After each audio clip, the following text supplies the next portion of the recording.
Dobrý den, Dobrý deň. jsem Alexander Fesik, Akadémia klasické homeopatii. Dobrý deň, ja som Tatiana Bartová, magistra.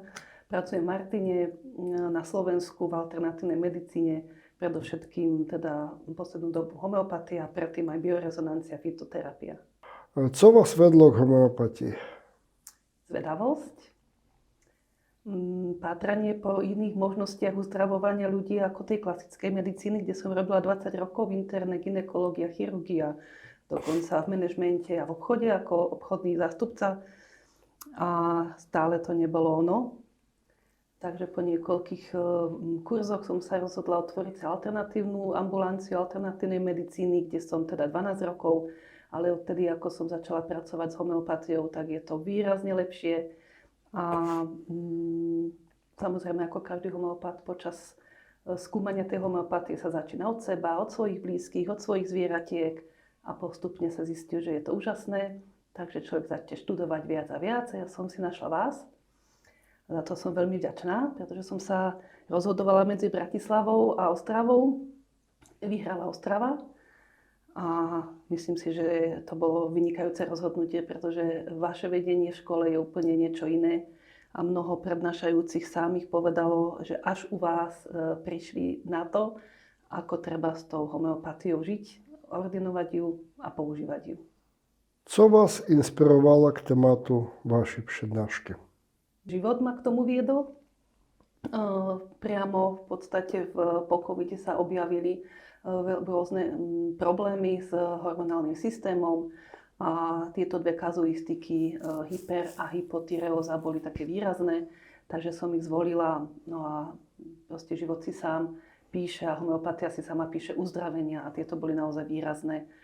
A pre tých ľudí veľmi dôležité vlastne to uzdravenie. Bez tej homeopatie by to nešlo. Ostali by na alopatickej liečbe. Jaké hlavní poselství by se měli posluchači odnést? Že máme možnosť uzdravenia. Prírodnou formou, lacnou formou, jednoduchou, dostupnou. Treba len chcieť. Máte zkušenost, kdy homeopatia výrazně pomohla pri nejakém zajímavém infekčním onemocnění? Áno, dokonca dosť osobnú. Nedávno v podstate môj otec prekonal 4 operácie chrbtice. Po poslednej operácii dostal infarkt, veľmi krásne sa to zvládlo. Nebolo miesto na koronárnej jednotke, takže ho nehali na iske, kde bol. Ja som tam samozrejme musela tak trošku prepašovať tú homeopatiu, pretože na Slovensku sa to zatiaľ nenosí. Takže väčšinou to donesieme v podobe nejakého nápoja. No a kým sa dostal na to oddelenie koronárnej jednotky, kde sa chceli spraviť vyšetrenia, tak sa zistilo, že vlastne môže ísť domov ešte v ten istý deň, ako chcela sa robiť katestrizácia srdca, ale nič. Všetko bolo v poriadku. Bolo to zhruba 5 dní. Takže zhruba po 5 dňoch sa úplne to srdiečko zmobilizovalo tak, že mohol ísť rovno domov. No samozrejme o nejakú dobu na to dostal zase pravdepodobne po aktuálnom covide zápal plúc, takže zase sme skončili v nemocnici. No a tam už vykašľaval trošičku aj krv.